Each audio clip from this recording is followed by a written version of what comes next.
సాధారణంగా middle east దేశాలనగానే విశాలమైన ఎడారి ప్రాంతాలు, పొడిబారిన భూములు, దుమ్ముతో నిండిన దారులు అనే భావన చాలా మందిలో ఉంటుంది. అయితే లెబనాన్ దానికి విరుద్ధమని, బీరూట్ భూలోక స్వర్గమని అక్కడికి వెళ్ళిన పర్యాటకులు చెప్తారు. కానీ అక్కడ ఆ అందానికి అరెస్ట్ వచ్చింది. బీరూట్ బీటలు వారడం మొదలైంది. ఇది ఎప్పుడు జరిగింది? ఎందుకు ఇలా అయింది?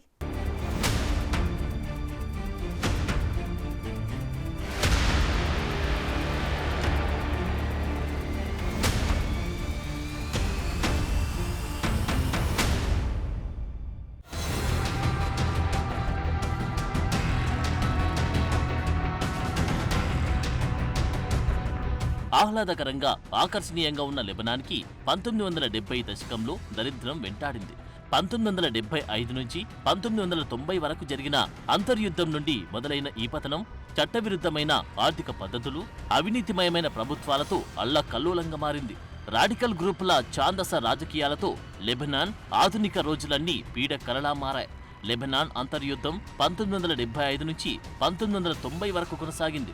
అనేక అంతర్గత కలహాలు, బాహ్య శక్తుల రాజకీయాలతో సంక్లిష్టమైన బహుముఖ సంఘర్షణకు కారణమైంది. అలాంటి దారుణమైన పరిస్థితి దాదాపు 150,000 మంది ప్రాణాలు బలికొంది. సరిగ్గా చెప్పాలంటే లెబనాన్ పతనం 1975 ఏప్రిల్ 13న ప్రారంభమైందని అంటారు చరిత్రకారులు. ఫాలంగిస్టులుగా పిలువబడి మరో నైట్ క్రిస్టియన్ మిలీషియాకు చెందిన లెబనీస్ సోషల్ డెమోక్రటిక్ పార్టీ వర్గాలు టల్ అల్ జతార్లోని శరణార్థి శిబిరానికి పాలస్తీనియన్లను తీసుకెళ్తున్న బస్సుపై దాడి చేసిన రోజది. అయితే అప్పటికే ఆ ప్రాంతంలో అడపాదడపా ఉన్న ఉద్రిక్తతలు ఈ ఘటనతో విస్తృత సంఘర్షణగా మారింది. బార్డర్లో భయానక పరిస్థితులు మొదలయ్యాయి.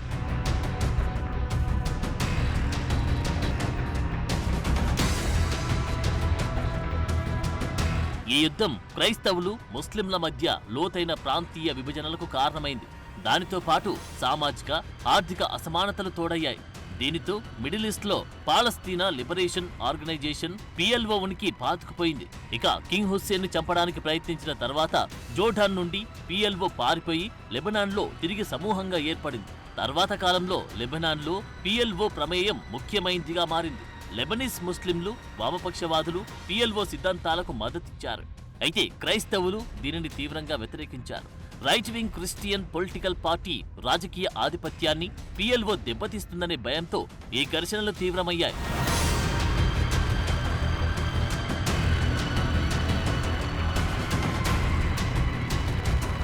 అయితే 1982లో ఇజ్రాయెల్ దండయాత్రతో పరిస్థితులు మరింత తీవ్రమయ్యాయి. PLO దళాలను తొలగించడమే లక్ష్యంగా ఇజ్రాయెల్ దాడులు చేసింది. ఇది బీరూట్ ముట్టడికి దారితీసింది.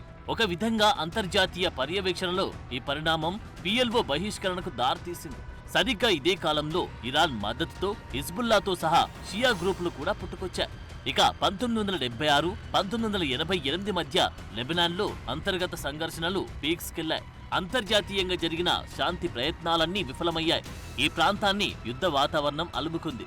ఈ ప్రాంతంలోని వివిధ వర్గాల మధ్య నెలకొన్న విభేదాలు బాహ్య శక్తులతో కలిసి పరిస్థితిని క్లిష్టతరం చేశాయి. ఇక 1989లో అరబ్ లీగ్ మధ్యవర్తిత్వం వహించిన టైఫ్ ఒప్పందం ఎంతో కొంత యుద్ధాన్ని ముగించడానికి కారణమైంది. ఇది నాటి కొత్త అధ్యక్షుడు ఎలియాస్ రావి ఎన్నికకు దారితీసింది. ఈ పరిణామం క్రమంగా మిలిటెంట్ గ్రూపులను నిర్వీర్యం చేసింది. అయినా లెబనాన్లో హిజ్బుల్లా మాత్రం ఒక బలమైన శక్తిగా మిగిలిపోయింది.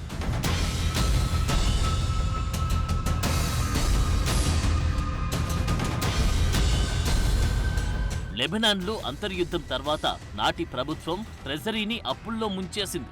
ఇది లెబనాన్లో లోతైన ఆర్థిక సంక్షోభానికి కారణమైంది. దాని బ్యాంకులు కుప్పకూలాయి. లెబనాన్ ప్రజల బ్యాంకు ఖాతాలను లాక్ చేయడంతో తమ సేవింగ్స్ కూడా తీసుకోలేకపోయారు. దీనికి కారణం లెబనాన్లోని ధనవంతులు. వీళ్లు భారీ స్థాయిలో రుణాలు తీసుకోవడం ఫలితంగా ఏర్పడిన పరిస్థితి. అప్పట్లో లెబనాన్ ఆర్థిక వ్యవస్థను గురించి ఎన్నో విమర్శలు వచ్చాయి.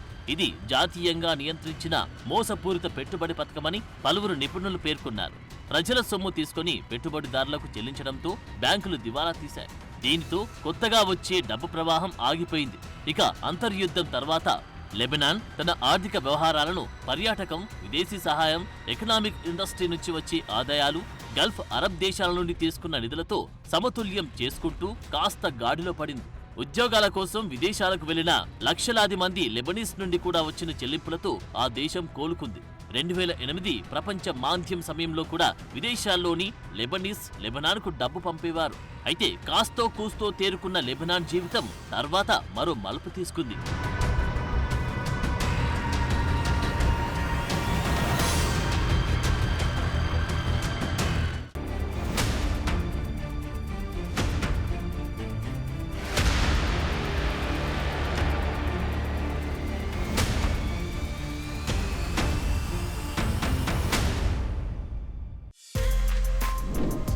For more videos like this, subscribe Big TV channel.